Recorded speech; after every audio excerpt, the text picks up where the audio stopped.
आसाम सरकारनि मान होनाय थांखिजों आसामनि हेन्डलुम आरो टेक्सटाइल डिपार्टमेन्टनि मन्थ्रि उरखावगोरा ब्रह्म बिथाङा गोबाव सम लोमजानानै थानाय देहा बिफानाव हाबा मावनाय कभिड-19 नि दावहारु चिरां जिल्लानि बिजनी सिलबारि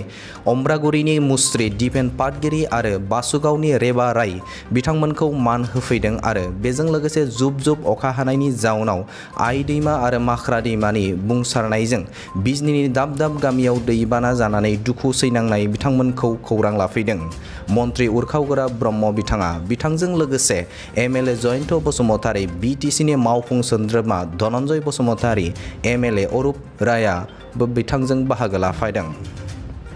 बे समाव बड'लेण्ड बुब्लिनिफ्राय खौरांगिरि मोगथां बर'नि सोंगाब सोंनायाव बिथां मन्थ्रि उरखावगोरा ब्रह्मआ मा फोरमायदों मोनथिना लानि। बिजनीआव दिनै 75 माने भारत उदांस्रिनि सान बेखौ फालिनायाव आं चिराङाव आसाम गभर्नमेन्टनि जानानै फिरफिला दिखांफैदों हादोरनि फिरफिलाखौ आरो आसाम गभर्नमेन्टनि थांखि बायदियै सानै कभिड योद्धाफोर कभिडनि दावहारुफोर जायफ्रानाखि गभर्नमेन्टनि साख्रि मावनानै सिगाङाव थानानै रायजो राजाखौ खुनु सार्थ गैयालासेनो माने सेवा खालामलांदों बिथांमोनखौ मान होनायनि मोनसे हाबाफारि जों बासुगावआव रेबा राय होननाय सासे एएनएम बेखौ जोङो मान होनानै फैबाय आरो दिलीप पाटगिरि बे लेबरेटरि टेकनिशियान बे गावबो बेमार जादों दाबो गायाखै थेवब्लाबो बियो जोबोद माने खस्थ' खालामनानै रायजो राजाखौ सेवा खालामदोंखाय दिनै जों बिथांखौ मान होनो फैदों आरो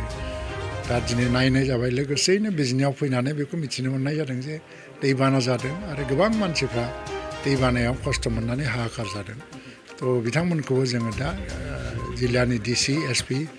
आरो बिजनी साब डिभिजननि एसडिअ आरो जोंहा एमएलए दं सिडलिनि जयन्त बसुमतारी, अरुण राय बिजनीनि एमएलए आरो अजय राय आरो नोंहा जोंहा इएम दङ धनन्जय बसुमतारी बिटिसिनि जों जयैनो बे जायगायाव नायदिंनो थांगासिनो।